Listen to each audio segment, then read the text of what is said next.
Good morning everyone, मैं हूँ लक्ष्मी तन्वर और आप ये वीडियो देख रहे हो क्लास 7th के लिए। और क्लास 7th में हमारा चैप्टर चल रहा है चैप्टर सेकंड में हमने कल स्पाइडर वीव्स वाला जो पैराग्राफ है वो कंप्लीट कर लिया था। मैंने आपको बताया था कि जो स्पाइडर्स हैं वो किस तरह से अपने फूड को डाइजेस्ट करती हैं। एक बार फिर से रिपीट कर देती हूँ। जो स्पाइडर्स होते हैं वो पहले अपना वेब, स्टिकी वेब क्रिएट करती हैं, वीव करती हैं, बुनती हैं पहले अपने जाल को बुनने के बाद जब छोटे छोटे इंसेक्ट्स उसमें आके फंस जाते हैं तो जब वीव मूव करता है, वेब मूव करता है, मूव करने के बाद उसे पता चल जाता है, मकड़ी जाती है, जाने के बाद इंसेक्ट को पकड़ लेती है। इंसेक्ट उसमें फंस जाता है, उसके जाल में फंस जाता है, उसके पकड़ लेती है। पकड़ने के बाद वो उसको एक अपना जो डाइजेस्टिव जूसेस उस इंसेक्ट के अंदर इंजेक्ट कर देती है। इंजेक्ट करने के बाद after some time it will be digested. उसका जो अंदर वाला पार्ट होता है वो सभी लिक्विड में कन्वर्ट हो जाता है और वो उसे अपने माउथ से सक कर लेती है। जो लिक्विड वाला पार्ट है उसे सक कर लेती है। तो हमेशा ध्यान रखेंगे कि जो स्पाइडर होता है वो हमेशा अपने फूड को लिक्विड फॉर्म में ही पहले मतलब out of the body digest करता है एंड देन इंजेस्ट करता है, फंगस की तरह। मॉस्किटो सक्स अप द, आगे चलते हैं। The mosquito sucks up the blood of animals with its proboscis. जो मॉस्किटोज़ होते हैं वो एनिमल्स के ब्लड को सक करते हैं प्रोबोसिस से। प्रोबोसिस आपने देखा है एक कनाल लाइक स्ट्रक्चर होता है। वो कनाल लाइक स्ट्रक्चर क्या करता है, वो आप इंजेक्ट करते हो इनसाइड द, मॉस्किटो इंजेक्ट करता है ह्यूमन बॉडी के अंदर और उसे हम प्रोबोसिस कहते हैं। The house fly also lives in liquid food. जो हाउस फ्लाई है ऑल्सो लिव्स इन लिक्विड, वो भी लिक्विड फूड पर सर्वाइव करती है। It used its saliva to dissolve the food and form a solution. जो हाउस फ्लाइज होती हैं वो भी अपने फूड को डिज़ोल्व करने के लिए इट यूजेस इट्स सलाइवा, वो अपना सलाइवा का यूज़ करते टू डिज़ोल्व द फूड को डिज़ोल्व करने के लिए। और क्या बना लेती है, सोल्यूशन फॉर्म कर लेती है। Then it sucks up the solution with the help of its feeding tube, और वो इस सॉल्यूशन को अपनी फीडिंग ट्यूब की मदद से सक कर लेती है। The butterfly also uses its proboscis to suck nectar from the flower. जो बटरफ्लाई होते हैं वो भी प्रोबोसिस नाम के, ये स्ट्रक्चर बेटा प्रोबोसिस जो है वो देखो, आपको बटरफ्लाई का प्रोबोसिस आपको स्ट्रक्चर में दिखाया हुआ है। उसके से पहले हाउस फ्लाई सक up the food the solution from the with its feeding tube, ये हाउस फ्लाई का दिखाया हुआ है। और उसके बाद उससे पहले आपको ए स्ट्रक्चर जो मॉस्किटो का प्रोबोसिस दिखाया हुआ है। तो ये क्या है, इनकी फीडिंग ट्यूब्स हैं जिनके द्वारा ये क्या करती हैं, अपने नेक्टर को, जो भी इनका रेस्पेक्टिव फूड है उनको सक कर लेती हैं। ठीक है, आगे चलते हैं। ओरल क्वेश्चंस यहाँ पे पूछे गए हैं। Why does food need to be digested. Food को डाइजेस्ट करने की ज़रूरत क्यों पड़ती है। Because our body are not able to consume directly complex form of the food. हमारी बॉडी जो है वो कॉम्प्लेक्स फूड को डाइजेस्ट नहीं कर सकती। Our body able to absorb simple form of food. ठीक है, तो सिंपल फॉर्म ऑफ न्यूट्रिएंट्स आप लिख सकते हो कि न्यूट्रिएंट्स की सिंपल फॉर्म को हमारी बॉडी एब्जॉर्ब कर सकती है, ना कि कॉम्प्लेक्स फॉर्म को। इसीलिए हमें फूड को डाइजेस्ट करने की ज़रूरत होती है। Digestion of the food in all animals occurs inside the body. Do you agree, justify your answer. हाँ, डाइजेशन सभी ऑर्गेनिजम्स की बॉडी के अंदर नहीं है। नो आंसर आएगा बेटा इसका, कि सभी ऑर्गेनिजम्स अपना बॉडी में जो डाइजेशन है वो बॉडी के अंदर ना बाहर भी करते हैं। आपको पता है स्पाइडर भी बाहर करती है और फंगस भी बाहर करता है, तो ऐसा नहीं है।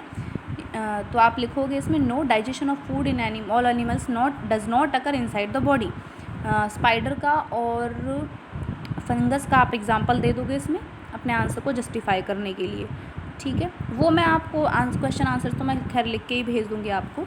Name 2 animals that live on liquid food only. 2 animals के नाम बताइए जो सिर्फ लिक्विड फूड पर डिपेंड रहते हैं। आप इसमें से मॉस्किटो दे सकते हो, बटरफ्लाई दे सकते हो, और हाउस फ्लाई दे सकते हो, और आपका स्पाइडर दे सकते हो, फंगस दे सकते हो। ठीक है, 5 एनिमल्स मैंने आपको बता दिए। आगे देखिए, the human digestive system. Human digestive system मैं स्टार्ट कर देती हूँ। बेटा आप ह्यूमन के बारे में पढ़ेंगे। सबसे पहले आप ह्यूमन डाइजेस्टिव सिस्टम, उसके पार्ट्स के बारे में पढ़ेंगे, कौन कौन से पार्ट हैं जो डाइजेस्टिव सिस्टम में पार्टिसिपेट करते हैं। सबसे पहले देखिए जो ह्यूमन डाइजेस्टिव सिस्टम है, your body performs the step of nutrition inside a long tube coiled is some places called gut alimentary canal. Simple सी बात है कि आपके माउथ से एनस तक लेकर एक ट्यूब आपकी बॉडी के अंदर प्रेजेंट है, उसको हम गट कहते हैं या फिर एलिमेंट्री कनाल कहते हैं। इस गट के और एलिमेंट्री कनाल की अलग अलग प्लेस पर अलग अलग लेंथ है, अलग अलग मोटाई है, अलग अलग चौड़ाई है, अलग अलग प्रॉपर्टीज़ हैं, और अलग अलग प्लेस पर मैं आपको अगर एक पाइप दे दूँ और उस पाइप में कहीं से वो मोटा है, कहीं से छोटा है, कहीं से उसकी कोई शेप है, लेकिन है वो एक पाइप ही, ठीक है। तो इस तरह का पाइप हमारी बॉडी में एक फिट है और उसमें डिफरेंट शेप्स बनी हुई हैं, जिसमें किसी शेप को हम कह देते हैं स्टमक, कोई है स्मॉल इंटेस्टाइन, कोई है लार्ज इंटेस्टाइन, कोई है ऑइसोफेगस। लेकिन वो किसके बेस पर कह रहे हैं, क्योंकि हर एक प्लेस अलग अलग डाइजेस्टिव जूस रिलीज़ कर रहा है और हर एक प्लेस पर अलग चीज़ का डाइजेशन हो रहा है, ठीक है। तो सिंपल सी बात अभी हम यहाँ तक इतना ही करेंगे कि जो ह्यूमन का जो डाइजेशन होता है वो एक कनाल लाइक स्ट्रक्चर में होता है, जो कॉइल्ड होता है। उस कॉइल्ड स्ट्रक्चर को हम एलिमेंट्री कनाल कहते हैं या फिर गट कहते हैं। इसके जो मेन पार्ट्स हैं वो है माउथ, सबसे पहला पार्ट, फूड पाइप, ऑइसोफेगस कहते हैं जिसे, stomach, small intestine, large intestine, ending part को रेक्टम और एनस। एनस आपका लास्ट पार्ट हो गया रेक्टम और एनस। उसके बाद सबसे पहले बात करते हैं हम सेलिवरी ग्लैंड्स की।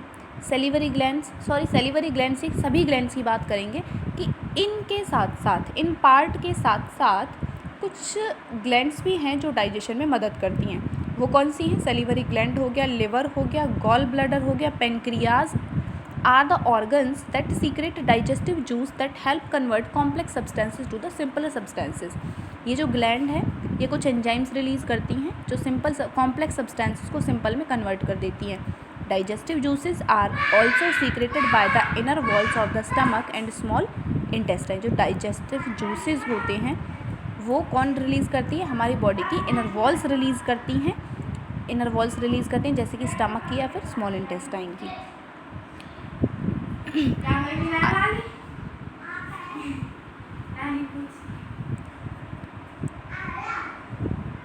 आगे देखिए डाइजेशन इन माउथ में डाइजेशन कैसे होता है। सबसे पहले मैं आपको बता दूं कि फूड को डाइजेस्ट करने के लिए हमें उसे मल्टीपल पार्ट्स में डिवाइड करना, पहले उसे छोटे छोटे, आपको पता है हम खाना तोड़ते हैं, जैसे रोटी हमने तोड़ने के बाद माउथ में डाली, माउथ में जाने के बाद हमारे दांत उसे क्रश कर देते हैं, जीभ उसे रोल कर देती है, रोल करने के बाद उसका बॉल लाइक स्ट्रक्चर बना देती है जो ऑइसोफेगस में जाता है। ऑइसोफेगस में जाने के बाद स्टमक में जाएगा, स्टमक में जाने के बाद small intestine, then large intestine, then anus, rectum and anus के थ्रू आउटसाइड द बॉडी, ठीक है। तो इस दौरान डिफरेंट पार्टिकल्स का, डिफरेंट फूड कंटेंट का डाइजेशन हो जाता है और डाइजेशन होने के, जिसका डाइजेशन हो चुका है वो हमारी बॉडी एब्जॉर्ब कर लेती है और अनडाइजेस्टेड फूड को हमारी बॉडी से रिमूव कर देती है, ठीक है। अब देखो डाइजेशन इन माउथ में डाइजेशन कैसे होता है। डिफरेंट पार्ट में डाइजेशन देखेंगे कि वो कैसे होता है। माउथ में डाइजेशन कैसे करेगा? सबसे पहली बात है इंजेस्ट करेंगे फूड को। Food ingested through the mouth क्या करेगा? फूड को इंजेस्ट करने का काम करता है। Digestion begins inside your mouth when you chewy the food. जब आप फूड को च्यूइंग करते हैं मतलब चबाते हैं तो यहीं से डाइजेशन स्टार्ट हो जाता है। Think about your favourite food. अपने फेवरेट फूड के बारे में सोचिए। Does your mouth water? क्या आपके माउथ में वाटर आ जाता है? जैसे ही आप नींबू के बारे में सुनते हैं, किसी खट्टी चीज़ के बारे में सुनते हैं तो आपके मुंह में पानी आ जाता है। एक्चुअली वो सलाइवा होता है, उसमें डाइजेस्टिव जूसेस होते हैं जो हमारे फूड को डाइजेस्ट करने का काम करते हैं। अभी मेरे माउथ में भी आ गया है वो सोचकर, तो कोई नहीं।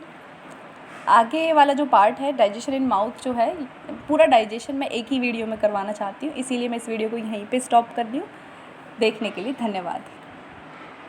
अगर अच्छा लगे तो सब्सक्राइब कर दें एंड थैंक यू।